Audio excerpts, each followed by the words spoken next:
Hello friends, पिछले session में हमने जानकारी ली थी कंप्यूटर के एवोल्यूशन के बारे में, जिसमें हमने कंप्यूटर किस प्रकार से बना, क्या क्या उसमें स्टेप्स आए, इनकी जानकारी ली। इस सेशन में हम बात करने वाले हैं जनरेशंस ऑफ कंप्यूटर। कंप्यूटर की कौन कौन सी जनरेशन रही है, किस तरह से कंप्यूटर विकसित हुआ है अलग अलग टेक्नोलॉजी के रूप में, उसकी जानकारी हम इस सेशन में लेने वाले हैं। मैं आपको बता दूं, एग्जाम में काफी सारे क्वेश्चन इससे पूछे जाते हैं कि कौन सी जनरेशन में कौन सी टेक्नोलॉजी यूज की गई और किस किस तरह के कंप्यूटर एग्जाम्पल्स उस जनरेशन में मिलते हैं। तो आइए इन सब चीजों की जानकारी हम लोग लेने वाले हैं। तो सबसे पहले शुरुआत करते हैं जनरेशन ऑफ कंप्यूटर में फर्स्ट जनरेशन, जो 1946 से 1956 तक रही। तो आइए बात करते हैं फर्स्ट जनरेशन की, जो 1946 से 1956 तक रही। कंप्यूटर की फर्स्ट जनरेशन में वैक्यूम ट्यूब का यूज किया गया था। कुछ बल्ब नुमा ट्यूब रहता है जो कांच का बना रहता है और इसे वैक्यूम ट्यूब कहते हैं। इसका आविष्कार सन 1904 में जॉन एम्ब्रोस फ्लेमिंग ने किया था।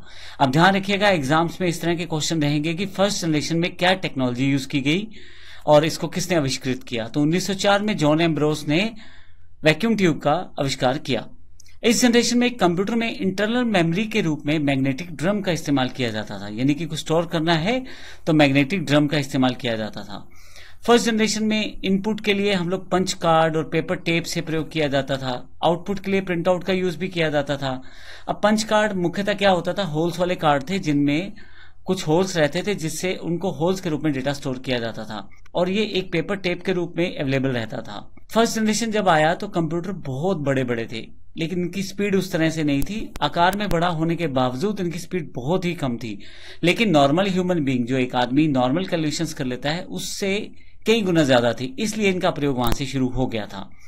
आपको बता दूं, फर्स्ट जनरेशन में जो एग्जांपल्स हैं, जो कंप्यूटर उस समय माना जाए कि कंप्यूटर की बात की जाए तो जनरेशन ऑफ कंप्यूटर में जो फर्स्ट जनरेशन है उसमें ENIAC, एडवेक, UNIVAC 1, UNIVAC 2, IBM 701, IBM 650, ये सब फर्स्ट जनरेशन के एग्जांपल्स हैं।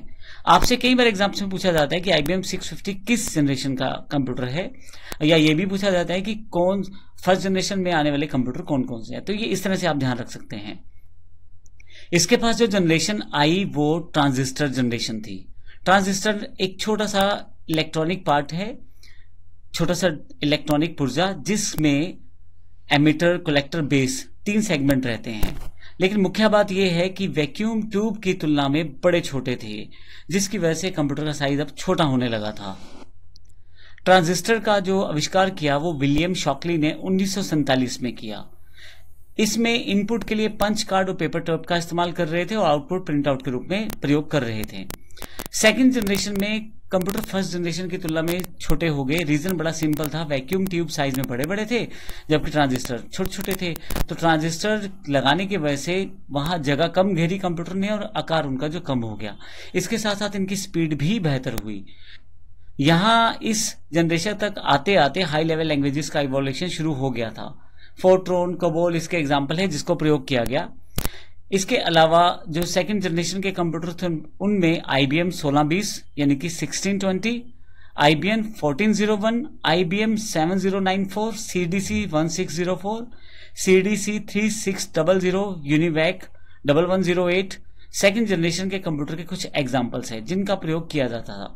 1956 से लेकर 1964 तक का जो समय रहा वो सेकंड जनरेशन के कंप्यूटर्स का रहा।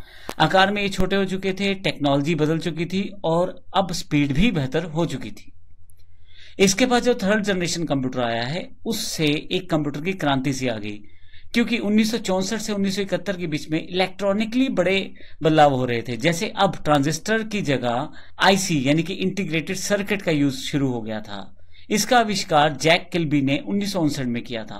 अब मैं आपको बता दूं, बहुत सारे ट्रांजिस्टर की जगह एक IC का प्रयोग किया जाता है। अब ऐसे केस में कंप्यूटर का साइज और छोटा होना शुरू हो गया था। अब मैग्नेटिक कोर्स का जो प्रयोग किया जा रहा था वो प्राइमरी मेमोरी के रूप में, और मैग्नेटिक टेप का जो यूज किया जा रहा था वो सेकेंडरी मेमोरी के रूप में किया जा रहा था। इस जनरेशन के कंप्यूटर में एक खास बात और थी कि अब कीबोर्ड और माउस का प्रयोग होना शुरू हो रहा था। आउटपुट को शो करने के लिए मॉनिटर का इस्तेमाल किया जाने लगा था, क्योंकि इलेक्ट्रॉनिकली चीजें जुड़ चुकी थी। इलेक्ट्रॉनिकली हम लोग काफी आगे आ चुके थे फर्स्ट और सेकंड जनरेशन के बजाय। इस पीढ़ी में या इस जनरेशन में हाई लेवल लैंग्वेज जैसे फोर्ट्रॉन, कोबोल, पास्कल, एल्गो का यूज होने लग गया था। कंप्यूटर में ऑपरेटिंग सिस्टम का एवोल्यूशन भी हो चुका था, जिसमें IBM 360 सीरीज आ चुकी थी, Honeywell 6000 series, personal data processor IBM 370, 168, TDC 316, ये थर्ड जनरेशन के कंप्यूटर के कुछ एग्जांपल्स हैं। तो एक आईसी में काफी सारे ट्रांजिस्टर का कार्य हो सकता था। इस वजह से अब कम घेरनी जगह शुरू की कंप्यूटर ने, और साथ ही आपके पास एक बेहतर स्पीड वाला कंप्यूटर अवेलेबल हो चुका था थर्ड जनरेशन आते आते। अब हम बात करते हैं फोर्थ जनरेशन की। 1971 से लेकर 1980 तक फोर्थ जनरेशन अवेलेबल हो गई। इस जनरेशन में कंप्यूटर में VLSI, very large scale integrated chips का प्रयोग किया गया। Very large scale integrated chips को माइक्रो प्रोसेसर भी कहा जाता है। VLSI सर्किट एक सिलिकॉन चिप पर बना होता है, लेकिन इसमें 5000 ट्रांजिस्टर और अन्य सर्किट्स को भी हम शामिल कर सकते हैं, इसीलिए इसे माइक्रो प्रोसेसर कहा जाता है। अब यहां आते आते आते ना केवल हार्डवेयर यानी कि इलेक्ट्रॉनिकली चीजें बदली हैं, बल्कि सॉफ्टवेयर में भी काफी सारे बदलाव हुए। MS-DOS, MS विंडो भी इस वक्त तक अवेलेबल हो चुका था। C++, D-बेस जैसी हाई लेवल लैंग्वेजेस आ गई थी। इस जनरेशन में कंप्यूटर्स में इंटरनेट और ग्राफिकल यूजर इंटरफेस, जिसमें माउस का प्रयोग कर सकते थे, वो भी अवेलेबल हो चुका था। IBM 4341, DEC-10, Star 1000, PUP-11, Cray-1, PC, ये सब जनरेशन के कुछ एग्जाम्पल्स हैं। VLSI लगाने की वजह से कंप्यूटर का आकार बहुत छोटा हो चुका था। अब ये ऐसा हो चुका था कि आपके सामने एक टेबल के रूप में इतना बड़ा एक आकार आपके पास अवेलेबल हो चुका था। अब यहां से आपको कंप्यूटर के ऑपरेटिंग सिस्टम भी बड़े अच्छे मिलने शुरू हो चुके थे। स्पीड बहुत फास्ट हो चुकी थी और लोग इसे पर्सनल और कमर्शियल रूप में प्रयोग करने शुरू हो चुके थे। जो नेक्स्ट पार्ट है वो हमारे पास फिफ्थ जनरेशन है। फिफ्थ जनरेशन 1980 के पश्चात जितना भी कंप्यूटर डेवलप हुआ वो सारा फिफ्थ जनरेशन का कंप्यूटर है। इसमें एक अलग लेवल था इलेक्ट्रॉनिक प्रगति का, जिसमें ULSI अर्थात ultra large scale integrated chips का प्रयोग होना शुरू हो गया। यहां से AI यानी कि आर्टिफिशियल इंटेलिजेंस का यूज होना भी शुरू हो गया। इस ड्यूरेशन के दौरान 64 बिट के माइक्रो प्रोसेसर बनने शुरू हो गए, जिससे कि आपकी जो स्पीड है कंप्यूटर की वो 64 बिट तक इंफॉर्मेशन को एक साथ प्रोसेस कर सकती थी। 1980 के पश्चात C++, जावा जैसी हाई लेवल लैंग्वेजेस अवेलेबल हो गई, जिससे प्रोग्रामिंग बड़ी आसान हो गई। इसके साथ इलेक्ट्रॉनिकली डेवलप हो गया कंप्यूटर, क्योंकि 64 बिट माइक्रो प्रोसेसर आ चुके थे।